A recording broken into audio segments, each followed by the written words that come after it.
Right, I'm going to start because I know we're overrunning a little bit already. So thank you so much for coming and being in person. I know there's a lot of COVID still going around, and so it can be a bit difficult, but we want to keep doing in-person events, and hopefully we'll get back to some sense of normality where we can all be out and about and enjoying actually meeting our speakers and actually having conversations in person. I know everyone's got a little bit of Zoom fatigue. So I want to welcome Michael Bennett to the Slavery Centre, the Centre for the Study of International Slavery and Unfree Labour at the University of Liverpool. There's lots to say about you, Michael. I looked you up, and because I don't want to waste your time, I'm going to give a short overview.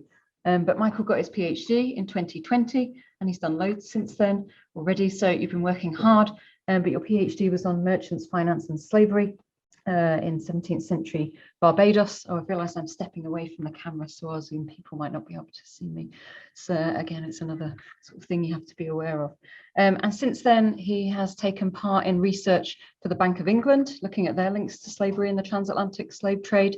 He's published some of his own work already, which is brilliant. Congratulations. And he's recently got a post at the University of Manchester, which is a postdoctoral post where he's researching the legacies of slavery. And that's a AHRC funded project that's also with University College London and the University of Lancaster.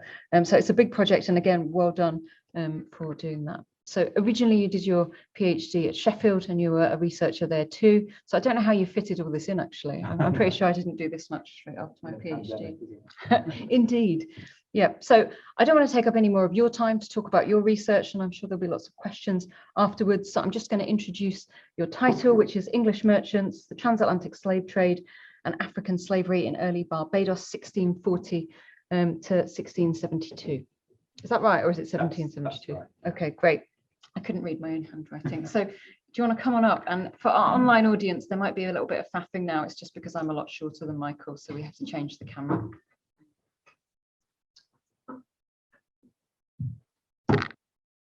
Thank you, Laura. Yes, I will move this up here. I hope everyone can hear me okay.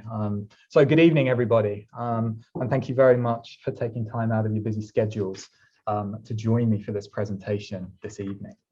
It's great to be able to do something in person again after such a long time, and a warm welcome to those who are joining us virtually as well. I'm going to be speaking for between 45 and 50 minutes today, which hopefully will leave plenty of time for questions afterwards. So we're of course in Liverpool tonight, the capital of the British slave trade, indeed in the 18th century. Indeed, the story of the British slave trade after circa 1720 is very much a story of the northwest of England, Liverpool, Lancaster, Whitehaven, and to a lesser extent, the southwest too. I'm thinking of Bristol in particular, of course. And the 18th century is the period in which Britain was the preeminent slave trading power, transporting approximately 2.4 million captive Africans into enslavement in the Americas in this century alone, predominantly from vessels originating in Liverpool.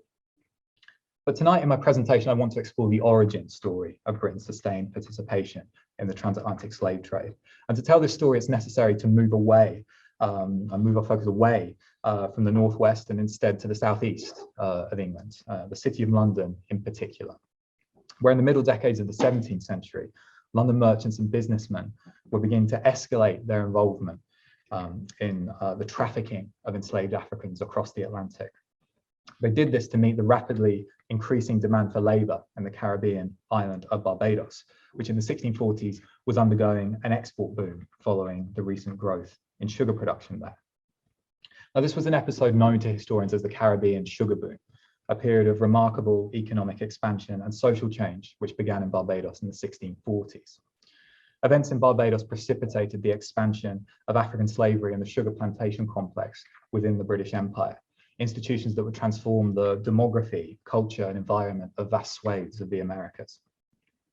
It's a near axiom in early American historiography that Barbados functioned as a culture hearth for multiple Anglo-Atlantic world slave societies. The slave codes and labor systems pioneered on Barbados were disseminated throughout the Greater Caribbean by a Barbadian diaspora in the second half of the 17th century, meaning that the transformations which occurred in Barbados in the 1640s and 1650s had a powerful impact far beyond the island's own shores. And the history of mid-17th century Barbados is thus critical for understanding the origins of the system of plantation slavery which would develop in the British Empire. Historians originally presumed that the Dutch, who dominated European commerce with West Africa, controlled the Caribbean carrying trade in the early 17th century, provided the inhabitants of Barbados with most of their enslaved Africans in the 1640s and 1650s. But more recently, however, a body of research has accumulated which has helped to question what John Appleby has called, and I quote, the accepted view that the English slave trade was of small proportions before 1660. Even historians of the Dutch Atlantic have observed that there's little evidence for extensive Dutch involvement in the slave trade to Barbados during the 1640s. There's just 3 voyages documented in the Transatlantic slave trade database, Dutch slaving ships coming to Barbados in that period. Now, the West India Company, the Dutch West India Company, possessed monopoly rights over the Dutch slave trade. And in the crucial early years of the Barbadian sugar industry, the company struggled to supply even its own colony of Brazil with an adequate number of enslaved Africans. The calculations made using the surviving evidence for the slave trade to Barbados suggest that the Dutch imported just 13% of enslaved Africans between 1641 and 1660. So as Wim Klooster, an eminent historian of the Dutch Atlantic, has recently observed, the English slave trade to Barbados must have been more significant than most historians have realized. And so my in progress book manuscript, therefore, builds upon the important work of historians who've studied the history of early Barbados and England's earlier Africa trade in recent years. I'm thinking in particular of Russell Menard, Larry Gregg, Jennifer Morgan, Michael Guasco, L.H. Roper, and most recently, Julie Svelastog. My book undertakes the first systematic study of the London merchants who financed the development of sugar production and African slavery in Barbados in the middle decades of the 17th century. Bringing together archival material from the UK, the US, and the Caribbean to tell the story of how merchant capital was invested in the Barbadian economy during the 1640s, helped to produce transformative social and economic changes over the next 2 decades, before being withdrawn in the 1660s and reinvested elsewhere. And I argue that it's only by tracing the activities of these merchants, individuals whose commercial networks connected Barbados with the wider world, that it's possible to fully appreciate the broad significance of this tiny island in the Eastern Caribbean to the development of the British Empire. And what I'll be presenting today is chapter 4 of my book manuscript, which focuses on the trafficking of captive Africans to Barbados in the era of the sugar boom, contributing to our knowledge of the extent of the early English slave trade before the formation of the African companies beginning in 1660. And the chapter draws upon new archival material to demonstrate how English participation in the transatlantic slave trade during the 1640s was of larger proportions than hitherto recognized, something that historians have begun to suspect, but until now have not yet demonstrated with empirical evidence. My overall argument in the presentation is that private merchants based largely out of London and often with a direct financial stake in Barbadian sugar plantations were pioneers of the triangular trade within the British Empire in the 1640s and 1650s. And many of these private merchants, with their existing business connections on the West African coast and in the Caribbean, were eventually incorporated into the Royal Adventurers trading into Africa in 1663, and their commercial networks provided a foundation for that corporation's horrific efficiency in the transatlantic slave trade in subsequent years. So before I get started and share my PowerPoint, I just want to note that this particular paper deals primarily with the activities of English merchants, and as such does not discuss at any length the lived experience of enslaved Africans who made the rapid economic development of Barbados possible and were subject to extreme violence in the plantation economy. This is partly because of the dearth of source material that foregrounds the voices of enslaved Africans in this period, the 1640s and 1650s. But also, more importantly, I think, the fact that fantastic work has already been completed by historians on this topic. For example, Sir Hilary Beckles, Jenny Shaw, and most recently, Jennifer Morgan, which means there's less potential for me to make an original intervention. But I do want to pause here to highlight that behind the new quantitative evidence of English slave trading that I'm presenting here today stand individual African women, men, and children who were enslaved and trafficked across the Atlantic against their wills. to create wealth for English merchants, businessmen, and rentiers. The source material that's been left to historians more often than not leaves them nameless and voiceless. And unfortunately, this places limitations on how effectively I'm able to tell the human element of the story of early Barbados this evening, which is why I wanted to highlight this at the beginning of my presentation. Right, let me figure out how to share my PowerPoint.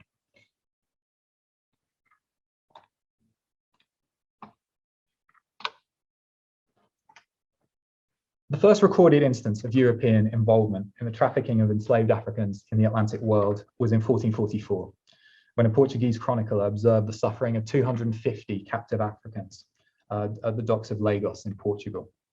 After the discovery of the Americas in 1492 and the precipitous decline of the Amerindian population caused by the combined impact of epidemic disease and the destruction wrought by the Spanish conquest, Portuguese merchants began to traffic increasing numbers of captive Africans across the Atlantic over the course of the 16th century. There was demand for African laborers to work in the mines of New Spain and Peru, the pearl fisheries of New Grenada, the cattle ranches of the Caribbean islands, and the sugar plantations of northern Brazil. Having observed the profits accumulated by the Spanish and Portuguese from their involvement in Atlantic colonial enterprise, the English first sought to profit from the transatlantic slave trade in the 1560s, a decade in which 4 English slave trading ventures were outfitted to the West African coast to purchase captive Africans and deliver them to markets in the Spanish-American colonies. 3 of these slave trading voyages were led by the Plymouth-born merchant and privateer Sir John Hawkins, backed by both the state through a commission granted by Queen Elizabeth I and by the city through investment from wealthy London merchants. Hawkins's first slave trading voyage of 1562 to 63 was highly successful, in inverted commas, and he was granted a coat of arms by the Queen to demonstrate her gratitude. And you can see this here depicted on the PowerPoint, and note the prominent position of the African figure in his coat of arms, which stresses, I think, the importance of African trade to Sir John Hawkins' business career. However, Hawkins's final slave trading voyage in 1567 ended in disaster after his fleet was scattered by a naval assault by a superior Spanish force, which brought this brief episode of English slave trading in the Elizabethan period to an end. And what I want to stress is that, with the exception of these 4 slave trading ventures in the 1560s, few Englishmen went directly to West Africa to participate in the transatlantic slave trade before the 1640s. So a question that might come to mind is, how then did captive Africans reach English colonies like Virginia, founded in 1607, Bermuda, founded in 1609, and Barbados in 1627, in the years before the English began to step up their direct involvement in slave trading in West Africa during the mid-17th century? We know that small numbers of Africans were present in English colonies in the Americas during the early years of settlement. For example, there were 32 enslaved Africans recorded in Virginia in 1620. And the answer, I think, is that enslaved Africans were brought to English colonies in the early 17th century by English privateers who preyed on Portuguese, Spanish, and Dutch shipping in Atlantic waters. The slave trading vessels of other European nations were intercepted by English privateers, and the captive Africans on board were transported to English colonies, where they could be sold for a profit to plantation owners. The first enslaved Africans taken to Virginia in 1619 and Barbados in 1627, for example, were obtained by English privateers following the capture of other European nations' slave trading vessels. And before the mid-17th century, there are only a few extant examples of English ships traveling to West Africa and trading in enslaved people, and then transporting captives to an English colony.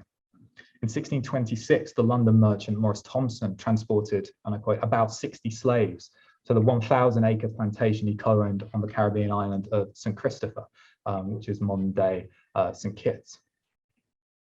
Well, in 1637, the Guinea Company submitted a formal complaint about how the interloper John Crisp had outfitted the Talbot to trade upon the coast of Guinea, and I quote, to take negroes and to carry them to other foreign parts. So this evidence, although limited, suggests that by the late 1620s and 1630s, the English were beginning to step up their interest in the transatlantic slave trade.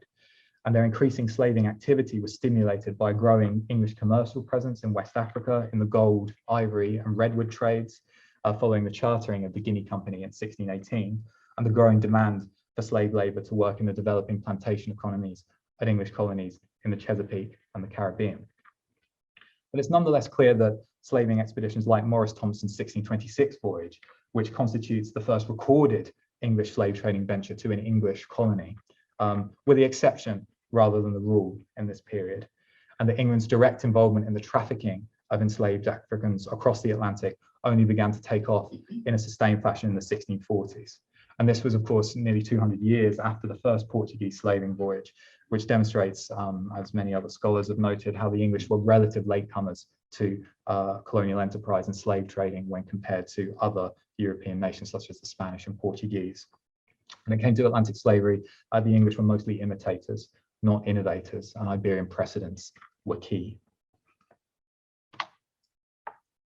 So why was it then that the English became more active participants in the slave trade in the 1640s?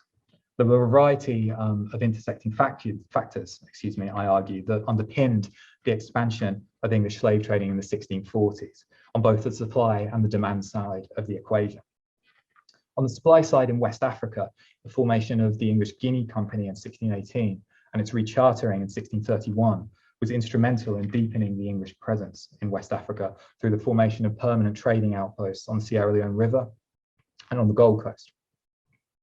By the 1640s, this had afforded a cluster of experienced English merchants useful business contacts among the African coastal elite, increased their familiarity with West African business norms, which was needed to facilitate cross-cultural exchange, given them sustained exposure to the tropical disease environment that proved so devastating to Europeans living on the coast of West Africa, and gave them much improved understanding of the geography of the West African coast, safe harbors, the locations of dangerous currents and reefs, for example. So by the mid-1640s, the trading infrastructure, contacts, and experience that roughly 25 years of regular corporate commerce in West Africa brought provided a cluster of English merchants with the necessary platform for a rapid expansion in slave trading activity to the American colonies. Now, another key factor that stimulated an expansion in English slave trading in this period was the massive spike in demand from free labor in the Caribbean island of Barbados during the 1640s. An English colony was founded on Barbados in 1627, and in the early years of settlement, planters struggled with the cultivation of poor quality tobacco using the labor of white indentured servants from the British Isles, who'd signed contracts compelling them to work for 5 to 7 years before being freed and potentially becoming landowners themselves. Enslaved Africans were present in Barbados since 1627, since first settlement, most of whom, as I've mentioned, reached the island after being captured by English privateers. But their numbers remained small. The historian Larry Gragg has shown how out of 557 labourers recorded in deeds and wills at the Barbados Department of Archives from 1627 to 1641, there was only a single enslaved African mentioned. Now, there must have been more enslaved people in Barbados than the solitary African in the 1630s, but Gragg's analysis of the Barbadian records reveals that there were not many when compared to subsequent decades. Now, beginning in 1636 to 37, plantation owners in Barbados began to diversify the crops they were producing in response to a downturn in the European tobacco market. The growth in the production of cotton, indigo, and ginger prompted increased merchant interest in the island, and also stimulated an increased demand for labor to clear land for plantations and cultivate these new cash crops. In 1641, therefore, we see the first recorded contingent of enslaved Africans reach Barbados on an English slaving vessel. We don't know how many captive Africans there were on board, let alone their names or other demographic characteristics like sex ratios. All we know is that, and I quote, diverse Negroes were transported to the island by the English merchants Nicholas Crisp, Samuel Crisp, and John Wood, all Guinea Company members, on their ship the Star, and sold to plantation owners in Barbados. The enslaved Africans on the Star were likely sold to plantation owners on credit, because due to a lack of ready cash circulating in Barbados in this period, most enslaved Africans were sold using credit instruments. This is highlighted by the detailed transactions which survived for the slave trading vessels Marie Bonaventure and the Mary, which reached Barbados in July to August 1644. All 26 of the enslaved Africans transported on the Mary were sold on credit, while 211 enslaved Africans from the Marie Bonaventure or 84% of the 251 captives who were sold in total were purchased using credit. Now, as many of you may know, in 1643, the economic dynamism of Barbados was given a major boost with the advent of a commercial sugar industry on the island. A precipitous decline in the Brazilian sugar industry, occasioned by war between the Dutch and the Portuguese in Bahia and Pernambuco, the alluvial sugar-producing captaincies of northern Brazil, meant that there were new commercial opportunities available for entrepreneurs to create a new source of sugar supply for European markets. Anticipating major profits, Barbadian planters plunged into sugar production, aided by direct investment and generous extensions of credit by London merchants who were eager to find a profitable and secure outlet for their capital while the Civil War raged at home. And here on the PowerPoint, you can see the Hapcott estate plan of the John Carter Brown Library in Providence, Rhode Island. It's a plan of a 300-acre plantation that was purchased by 3 absentee London merchants, Andrew Rickard, William Williams, and Edwin Brown. And these were all merchants who didn't have a background in American or West African trade. They were primarily East India Company traders, which I think emphasizes the economic dynamism of Barbados in this period, that people, merchants without a background in American trade were keen to get involved and speculate in the sugar boom and purchase land on the island. So after the advent of the Barbados sugar boom or sugar revolution in 1643, English participation in the transatlantic slave trade intensified. Indeed, the majority of England's early slave trading traffic was directed to Barbados. This was in part a function of geography. Barbados was located in the far eastern Caribbean and was thus the closest English colony to the source of slave supply in West Africa, and was also situated in the part of the Americas where currents and prevailing winds tend to deposit vessels crossing the Atlantic from east to west. Therefore, Barbados acted as an important node in the intercolonial slave trade in this period. Enslaved Africans were trafficked across the Atlantic in English vessels to Barbados, where the vessel would resupply or the cargo be transshipped for onward transportation to other European colonies in the Americas. One example is the voyage of the Seville Society, a vessel owned by the London merchant Samuel Wilson, which departed London for Guinea in February 1649. In West Africa, the merchants picked up a cargo of 250 enslaved Africans and about 3,000 pounds of elephant's teeth, which is 17th century parlance for ivory. The vessel stopped at Barbados, Nevis, and Curacao, but being unable to find a good market, eventually sold the enslaved Africans to buyers on the northern coast of Venezuela in early June 1650. The ivory was stored below deck, while the vessel stopped at various islands in the Spanish Caribbean to trade for other commodities, including salt, tobacco, and hides. But the Seville Society was seized by a marauding French warship before these valuable goods could be returned to England, which led to litigation in the Mayor's Court of London. But overall, in the 1640s, the key reason why Barbados received the majority of England's slave trading traffic was not because of its role in the intercolonial slave trade, but because of the commercial dynamism on the island itself and the ever-increasing demand for labour generated by the sugar boom. Plantation owners in Barbados were working their enslaved Africans to the verge of death in order to squeeze as much profit out of the sugar boom as possible, explaining the need for increased slave trading traffic to Barbados beginning in the 1640s. Regular inputs of enslaved people were needed to sustain the enslaved workforce. And we can see the horrific attitude on Barbados that African labour was disposable, succinctly described in Henry Drax's instructions from the late 1670s. But the fact that Drax speaks with such confidence and authority on the matter suggests that these practices had been carried out for a while beforehand, likely developing in the early years of the sugar boom.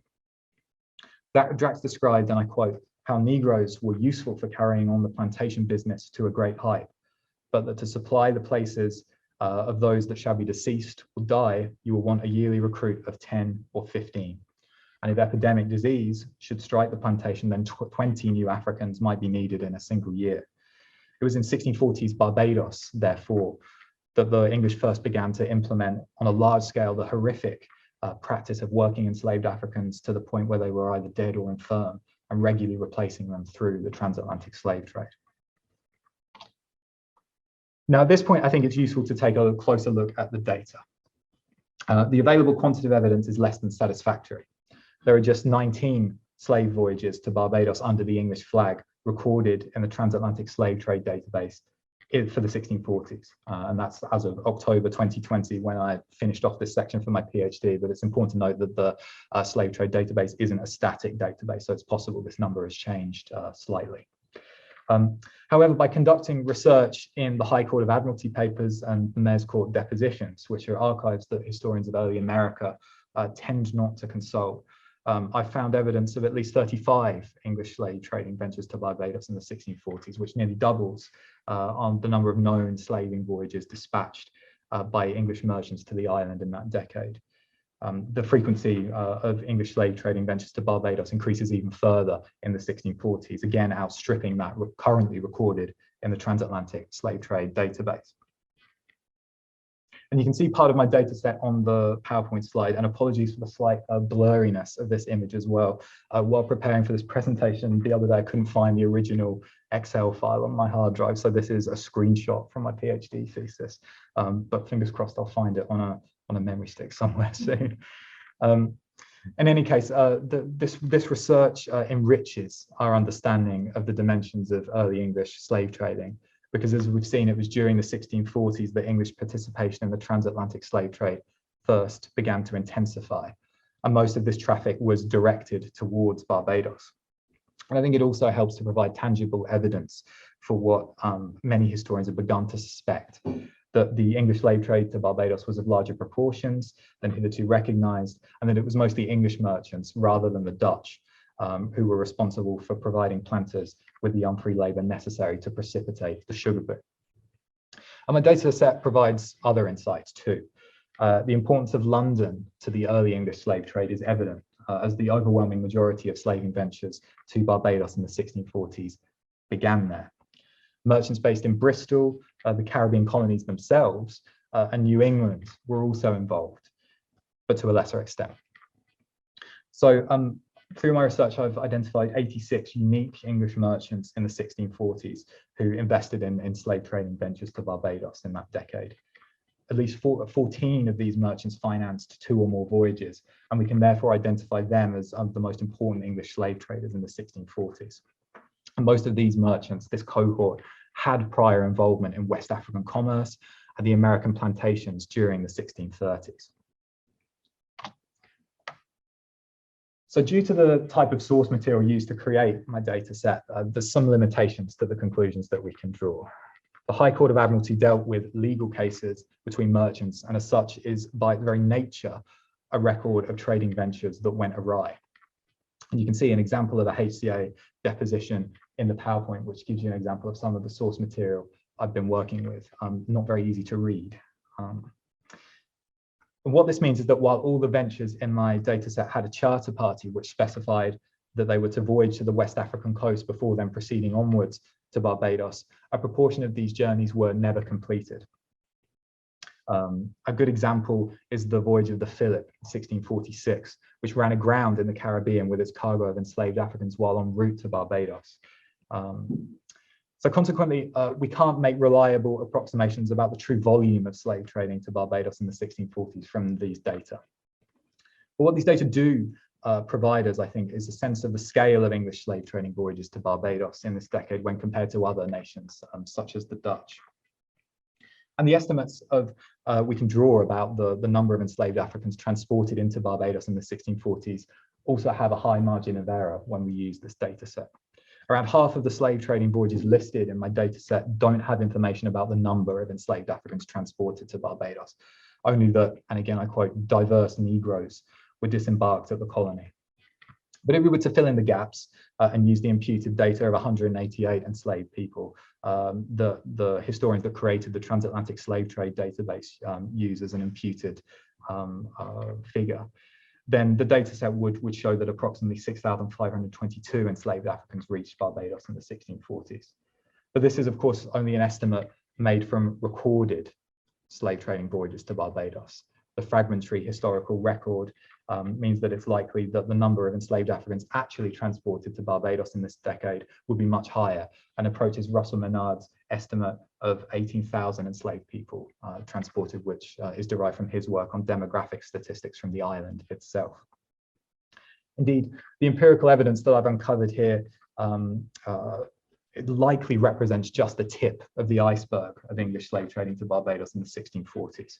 Because as I've mentioned, my main source base, which is legal cases heard in the High Court of Admiralty and the Mayor's Court depositions, always involved slave trading ventures that went wrong in some way, whether that be a dispute over pay or a ship running aground while en route. So one would presume, therefore, that there would have been a great number of other English slave trading ventures to Barbados that went smoothly. However, such voyages wouldn't have left any trace in this body of source material. So at first glance, it would appear from my data set that English merchants didn't display much of a preference for transporting enslaved Africans over white indentured servants to Barbados in the 1640s and 1650s. There was a high demand for workers in the mid-17th century, and merchants sought to profit from this by shipping to the colony whatever unfree laborers they could get their hands on. As both Carolyn Arena and Linford Fisher have recently shown, even enslaved Native Americans from Guyana and North America found themselves in the plantation workforce in Barbados in the era of the sugar boom, although their numbers were small by comparison to indentured servants and enslaved Africans. So there were 5 English merchants who have identified as participating in both the servant and the slave trade to Barbados in the sugar boom. But a closer look at the quantitative evidence is revealing, I think. Menard's careful empirical work has shown that both the servant and slave trade to Barbados expanded during the 1640s, but, and I quote, the number of slaves simply grew at a faster rate. By the 1650s, enslaved Africans thoroughly dominated the unfree workforce, outnumbering servants by nearly 2 to 1. The enslaved population of Barbados increased from 12,800 in 1650 to 40,400 in 1670. And given the devastating mortality rates on Barbadian plantations, this increase must have been supported by very high inputs of enslaved Africans through the transatlantic slave trade. So, as I've mentioned, my research shows how during the 1640s, there were 86 unique English merchants who invested in at least one slave trading voyage to Barbados. But by contrast, I've only found evidence that 12 merchants organized shipments of indentured servants to Barbados over the same period. Now, there's several potential reasons for this discrepancy. It's possible that slave trading ventures went wrong more often than voyages carrying servants, thus increasing the frequency with which slave trading merchants deposed in cases heard in the High Court of Admiralty, which is a major part of my source base, of course. The complexities and dangers associated with the transatlantic slave trade when compared to the servant trade possibly also meant that there were more merchants involved with the transatlantic slave trading venture, as this helped to spread the risk to invested capital. But we can't rule out the possibility, I don't think, that these data reveal the preferences of English merchants, namely that they increasingly preferred shipping enslaved Africans to Barbados over white servants from around the year 1645. And understanding the reasons why this might have been the case requires a more detailed exploration of the business careers of some of the merchants who were trading in enslaved Africans in the 1640s. So it was corporate merchants who were members of the English Guinea Company who pioneered the English slave trade to Barbados. As the experts in African trade in the City of London, who had pre-existing connections on the West African coast, they were well placed to be among the first to respond to the escalating demand for unfree labour in Barbados in the early 1640s. The career of the London merchant John Wood provides a useful example of this. John Wood began his business career as an apprentice to the major African trader Humphrey Slaney in the 1620s, for whom he served overseas as a factor on the river Cerbero, which is the Sierra Leone River. This was an important centre for the trade of desirable commodities such as redwood, primarily due to the natural harbour of the river's estuary, but also because the river allowed seafaring vessels to penetrate 25 miles into the interior. Testimony recorded in the High Court of Admiralty reveals how during his time as an agent for Slaney in Sierra Leone, John Wood developed extensive mercantile contacts in the region, laying the foundation for his future commercial success as a London-based Africa trader. Wood returned to West Africa for a brief time from 1638 to to 39 as the company's chief factor at their new headquarters of Coromantine on the Gold Coast, which is near modern-day Abanzi in Ghana, where he oversaw successful negotiations with the local Fante rulers, securing the right for the company to erect a fort and establish a permanent presence in the region. Now, as we've already seen, it was 3 Guinea Company merchants, one of whom was John Wood, who sent the first recorded contingent of enslaved Africans to Barbados on an English vessel in 1641. The extent of the Guinea Company's involvement in the Barbadian slave trade in this period is highlighted by the company's accounts, which partially survive for 1644. The company owned a 200-acre plantation in Barbados, which they almost certainly came into ownership of as a result of debtor-creditor relations. It's likely a Barbadian planter who purchased enslaved Africans from the company on credit was forced to mortgage their plantation as security, which the company came into possession of after the planter fell into arrears. So a key part of my argument is how things changed in 1644. That year, Parliament revoked the company's monopoly over West African trade. This was in large part a result of civil war politics. Parliament tended to be hostile towards corporate monopolies, and the Guinea Company came under particular scrutiny in the year of the Civil War because its governor, Sir Nicholas Crisp, was an outspoken royalist. As one of London's most experienced participants in West African trade, it was John Wood who became governor of the Guinea Company following the departures of people like Sir Nicholas Crisp, guiding it through the political and economic turbulence of the 1640s. But what the assault on the Guinea Company's corporate monopoly after 1644 did was open up the English slave trade to increased competition, enabling private merchants to flood in and take advantage of the demand for labour in Barbados resulting from the sugar boom. Prominent London traders in American tobacco, such as Morris Thompson and Samuel Vassell, were major players in this independent slave trade. John Wood was instrumental in incorporating these 2 competitors into the company over the coming years, which went some way towards preserving the company's exclusive trading privileges. The Guinea Company was issued a new patent in 1651, enabling John Wood to continue driving a considerable trade to Barbados under a corporate framework. In December 1651, for example, Wood and other members of the company wrote to James Pope, their factor on the River Gambia, instructing him to buy for their ship the supply, and again I quote, "as many good lusty negroes as she can well carry, and so to dispatch her for the Barbados, with invoice and bill of lading consigned unto Mr. Francis Soane, who was the Guinea Company's factor in the colony." But despite the renewal of the Guinea Company's charter in 1651, the floodgates had already been opened, and interloping private merchants working outside of the remit of the Guinea Company's monopoly were beginning to supply Barbados with ever-increasing numbers of enslaved Africans. Indeed, the growing liberalisation of the West African trade after 1644 and increased private competition is likely part of the reason why we see increased English slave trading activity in the mid-1640s and 1650s. And we see this reflected in my data set, and it thus supports what other scholars have gleaned from demographic data on Barbados, namely that deliveries of enslaved Africans began to increase sharply after 1645. I found evidence of 2 English slave trading voyages to Barbados in 1644 and 8 in 1645, which suggests that inputs of enslaved Africans into Barbados could have seen as much as a 4-fold increase in the space of a year. The demand for unfree labour generated by the emergence of a commercial sugar industry in Barbados in 1643 and the increased liberalisation of England's West Africa trade in 1644 clearly provided significant stimulus to slave trading traffic, which began to have an impact that's possible to detect in the historical records several years later. Now, one thing that's interesting to note is that many of the interloping private merchants who stepped up their involvement in the slave trade after 1644 diversified into slave trading due to their direct investments in Barbadian plantation ownership and the need to find unfree labourers to work their own sugar plantations. And the career of the London merchant Richard Bateson provides a good example of this general trend. Bateson was born within an obscure family from Wiltshire.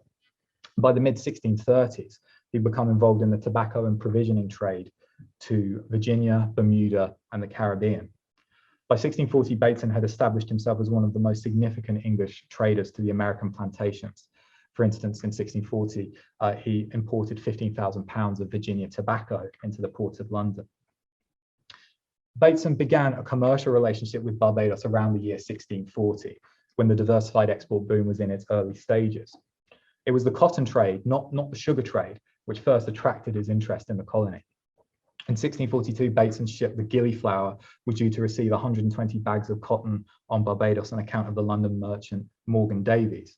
And in 1644, he dispatched the Planter to collect 13,500 pounds of cotton from Peter Hay, the receiver of the rents in Barbados for the Earl of Carlisle.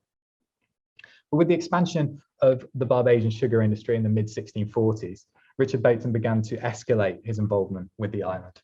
He speculated in sugar production by purchasing large tracts of land in the colony as an absentee proprietor, and financed trading ventures to supply the island sugar mills with horses as far away from the Caribbean as Norway.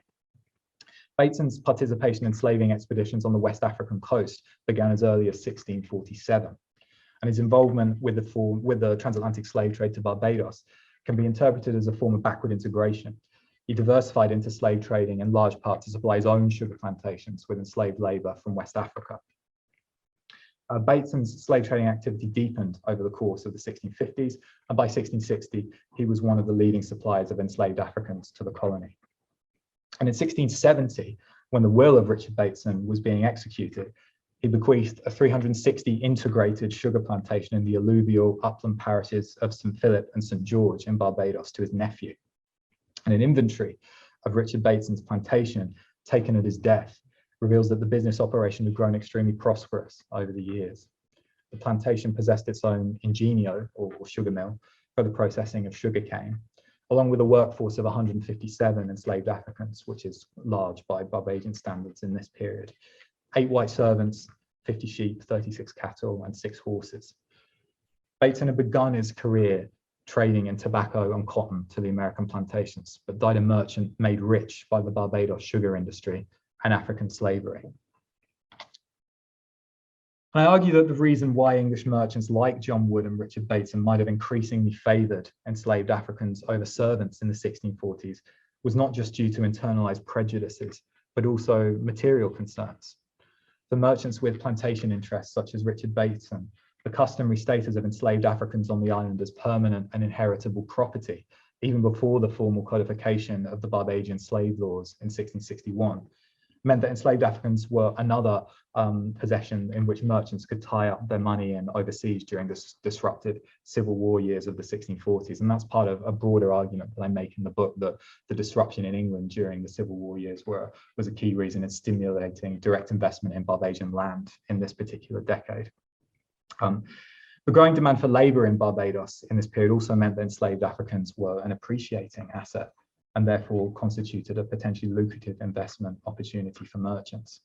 The unique conditions associated with the sugar boom meant that the price for an enslaved African in Barbados rose rapidly from £16.50 in 1640 to £27.70 in 1650, an increase of nearly 60% in the space of a decade.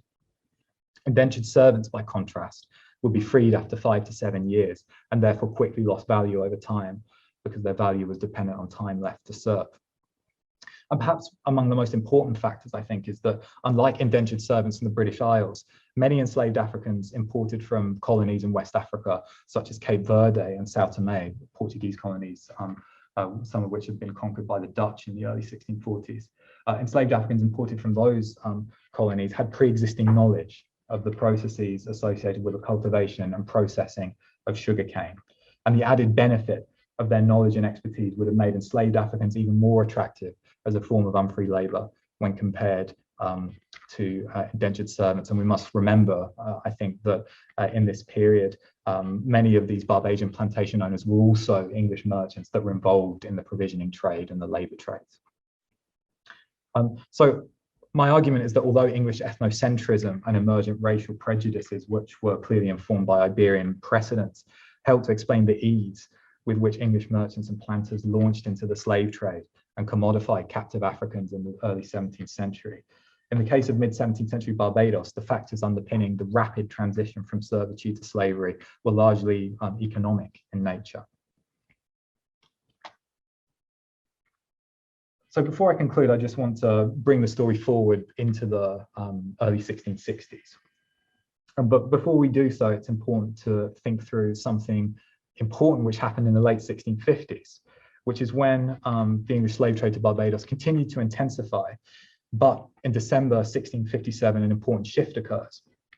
And this important shift in the structure of English trade with West Africa was when the English East India Company leased the Guinea Company's monopoly over West African commerce. And as we've seen by this point, the Guinea Company's monopoly was weakened and being regularly circumvented by interloping slave traders. But the corporate merger between the Guinea Company and the East India Company is still important and represented a step change in the organization of England's Africa trade.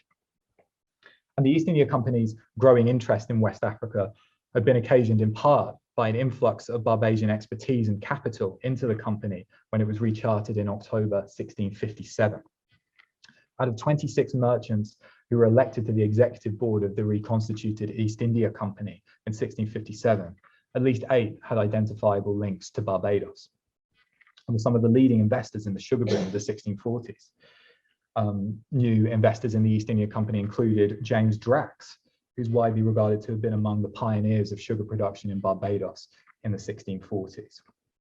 And also prominent London merchants with direct investments in Barbadian plantation ownership and the transatlantic slave trade. For example, Morris Thompson, Martin Noel, and John Wood. So practical business considerations underpinned why these merchants were interested in bringing the East India and West Africa trades closer together. Criticisms have been leveled at East India Company traders that they were sapping the wealth of the English nation by continually exporting bullion out of England to facilitate their commerce. But the gold that was in demand in India and Southeast Asia could always be obtained at one of the key sites of production in West Africa while en route to the Indian Ocean. And this would have diminished political criticisms of the company, and thus is exactly what the East India Company tried to do: divert their vessels to the Gold Coast to pick up gold and other desirable African commodities such as ivory, before proceeding to sell them in Asia in exchange for lucrative calicos and spices. And the East India Company and Guinea Company merger in 1657 also promised to benefit the slave trading interests of the London merchants involved. Calicos and other fine cloths produced by weavers in India were in high demand among the mercantile elite on the West African coast and could therefore be exchanged for enslaved Africans. English slave traders had long encountered difficulties and incurred heavy expenses when assembling trade goods for use in the slave trade. And so by joining the East India trade, joining the East India Company, they were able to more easily tap into the supply of goods in demand among West African merchants. To be clear, unlike the Guinea Company, there's no evidence to suggest that the East India Company itself directly partook in slave trading to Barbados or anywhere else in the Americas in this period. But those merchants with Barbadian interests who joined the East India Company in 1657 did regularly carry out slaving ventures on their private accounts while they were members of the company, and their ease of access to Eastern cloths helped to facilitate the slaving activity. So overall, the efforts to integrate the East Indian and African trades in the late 1650s demonstrates the global ambitions of London merchants at this juncture, and how West Africa was seen as the linchpin of English overseas expansion through its potential to provide bullion for East Indies trade, and enslaved labor for the American plantations. But the merchants involved were never given enough time to pull off this ambitious project. The tumultuous nature of restoration politics in London intervened and once again changed the organisation of England's Africa trade. With the restoration of the English monarchy in 1660, a new monopoly company was formed to govern England's Africa trade, the Royal Adventurers trading into Africa. The original adventurers in the Royal Adventurers were mostly aristocrats and courtiers who were politically connected and interested in swelling the company and their own coffers through control over the trade in enslaved Africans, gold, and ivory. But I think it's important to highlight that these aristocrats and courtiers were also men who, for the most part, lacked any practical business experience in overseas commerce. And as such, in the first years of the company's operation, the company made minimal returns and only trafficked small numbers of enslaved Africans to the Americas. But by 1663, negotiations with the East India Company over ceding control of the West African monopoly had been completed. And when the Royal Adventurers were handed a new charter that same year, a decision was made to open up the company, a membership of the company, by allowing public subscriptions to be made. Those merchants who had been involved in the slave trade to Barbados in the 1640s and 1650s and who joined the East India Company in 1657, were among the major subscribers to the joint stock of the Royal Adventurers in 1663. John Wood had died by this point, but others with Barbadian plantation and slave trading interests such as Martin Noel, John Collerton, Sir Nicholas Crisp, and Andrew Rickard all contributed capital and expertise. And this had an immediate impact. The business experience and commercial contacts that these merchants possessed in West Africa was a boon to the Royal Adventurers, and the impact on the company's slave trading capacity is striking. In the space of 1 year, the number of enslaved Africans transported across the Atlantic rose from 2,799 in 1663 to 8,696 in 1664, which is a percentage increase of 210%. These levels were maintained for another year into 1665 before the outbreak of the Second Anglo-Dutch War, which raged from 1665 to 7, severely disrupted the company's operations because it involved a lot of competition and conflict in West Africa. The pre-existing slave trading networks of the merchants that supplied the Barbados sugar boom with enslaved Africans in the 1640s and 1650s thus provided a critical platform for the Royal Adventurers' corporate slaving activities in subsequent years, as shown by the spike in the slave trading activities of the Royal Adventurers in the period 1664 to 65, shortly after they joined the company. So to briefly conclude, using a new body of source material which sheds light on the dimensions of early English slave trading, what I've sought to argue today is that the experience, contacts, infrastructure, and networks that London slave traders forged in the 1640s and 1650s provided a critical platform for future English commerce in West Africa. The slave trading activities of the London merchants in the period before the incorporation of the Royal Adventurers in 1660 is important for understanding the success, in inverted commas, of British slave trading in the later 17th century and potentially even the 18th century as well, when Britain rose to become the dominant European slaving power, first under the aegis of the Royal African Company, which was founded in 1672, and later through the activities of private slave traders located in major outports like Bristol and Liverpool. My research shows that the English slave trade did not begin in earnest in 1660 with the formation of the Royal Adventurers, nor that the Dutch were the main purveyors of enslaved Africans to Barbados in the year of the sugar boom, as is sometimes asserted in the secondary literature. And the 86 early English slave traders active in the 1640s that I'm studying at the moment in chapter 4 of my first book and that I've introduced you to today were mostly supplying the colony of Barbados, not elsewhere in the English Atlantic, such as Virginia. Due to the profits generated by the sugar boom, by the 1670s, Barbados was by far the wealthiest and most important colony in the English Empire. The island was a burgeoning centre of plantation production and a pivot point in Atlantic trade, where hundreds of merchant vessels docked each year. These 86 English merchants were thus pivotal actors in the process by which plantation labour in Barbados became racialised, as the composition of the workforce quickly shifted from white indentured labour to African slavery after 1645. And the Africanization of Barbados is evident by 1680, when enslaved Africans constituted nearly 70% of the island's population.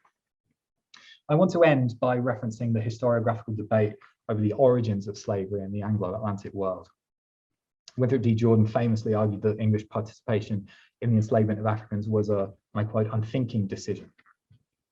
The evidence we have from the 16th and early 17th centuries, although patchy, certainly seems to suggest that the English followed without much hesitation the Atlantic custom of enslaving and commodifying African bodies, a practice that was heavily informed by Iberian precedents. However, what I do want to stress is that the intensification of English slave trading in the 1640s was very much a conscious business decision. It enabled English merchants to profit from the high demand for unfree labour in Barbados, and those profits were remitted back to the City of London. Therefore, the expansion of English slave trading in the 1640s and 1650s that was affected by this cluster of 86 merchants, mostly based in London, was very much a thinking decision. Given the importance of Barbadian plantation slavery as a model for profitable colonization throughout the English Atlantic world in subsequent decades in places like Jamaica and South Carolina, their decision to supply Barbados with ever-increasing numbers of captive Africans in the 1640s was also a decision that had important ramifications for the future development of the British Empire. Thank you for listening. I look forward to your questions.